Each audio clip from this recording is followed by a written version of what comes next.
My dear Aquarius, some people just get you, and some people never will. And the ones who do not tend to exit in one of two ways.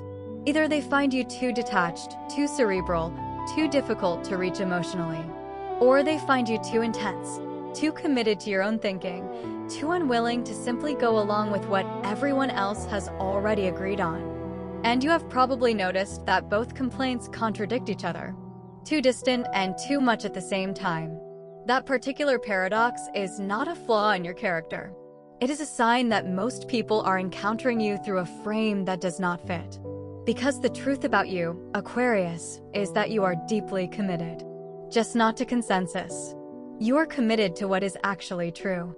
You are committed to the people you have chosen. You are committed to a version of the world that is more honest and more just than the one most people are comfortable talking about.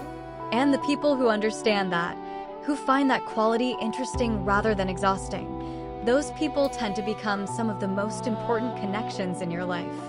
You are a fixed air sign, with Saturn as your traditional ruler and Uranus associated with you in modern astrology.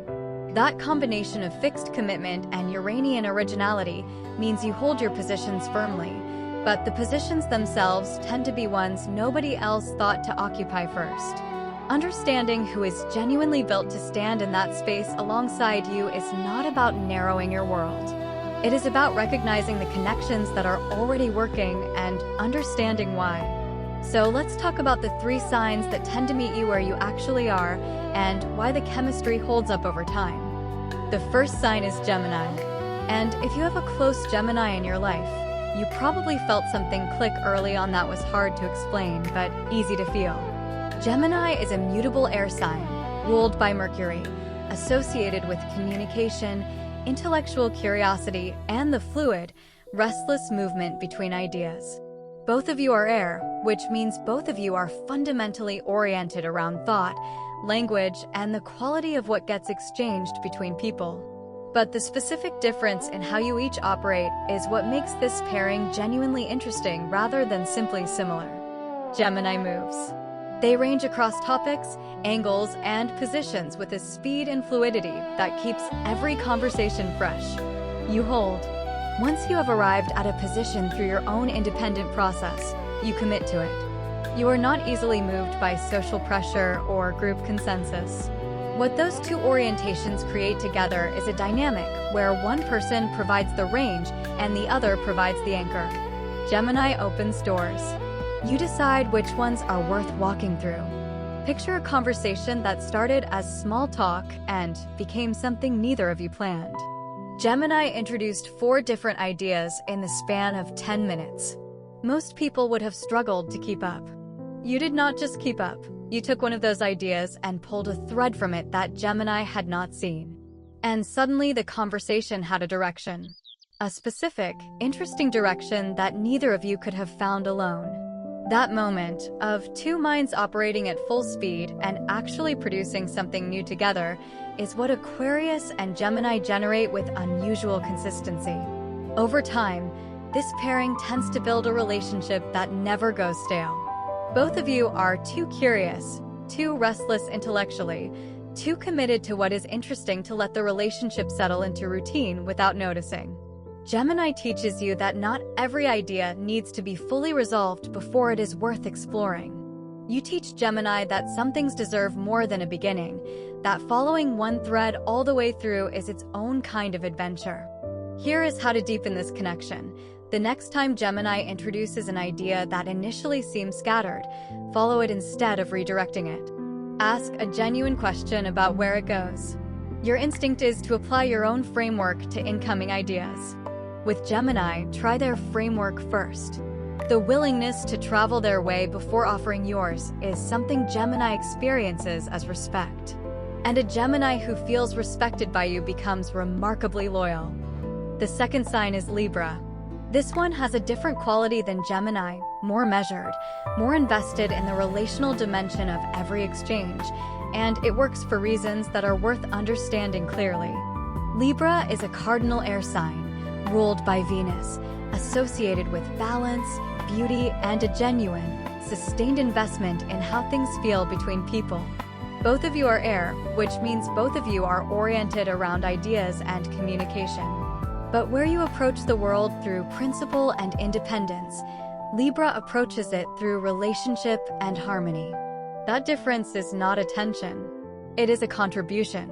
Libra brings something you do not always think to bring, which is an awareness of how your ideas and your manner of expressing them are landing with the actual human being in front of you. You are focused on what is true. Libra is focused on what is true and how it feels to receive it. That combination, in a friendship or a longer relationship, tends to produce conversations that are both honest and humane. Picture a moment where you said something accurate that landed harder than you intended. You were not wrong. The point was valid. But something in the room shifted. Most people would have either doubled down or apologized vaguely. Libra, afterward, found a way to say what you meant in a form that the other person could actually hear. Not softening the truth, translating it. And you watched that happen and recognized something valuable. Because you care about what is true. Libra reminded you that truth only does its work when it reaches someone.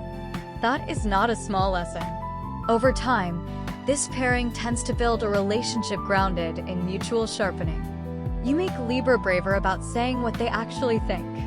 Libra makes you more effective at getting what you actually think into the world.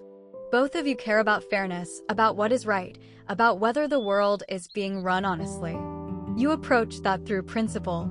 Libra approaches it through relationship. Together, those two angles cover more ground than either of you covers alone. Here is what you can do to strengthen this bond. Ask Libra for their honest read on how you came across in a specific situation. A real one, something recent that mattered to you. Libra tends to soften their observations around people they want to please. Signal clearly that you want the unfiltered version and that you can handle it.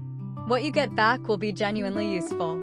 And the act of asking, of showing Libra that you value their relational intelligence, opens a level of honesty in this friendship that neither of you will want to close. The third sign is Sagittarius. This one might feel like the most naturally energized of the three, and it is. Sagittarius is a mutable fire sign, ruled by Jupiter, associated with expansion, philosophy, and a genuine, unqualified love of what is true and what is possible. You are fixed air, associated with Saturn and Uranus. Both of you are nonconformists.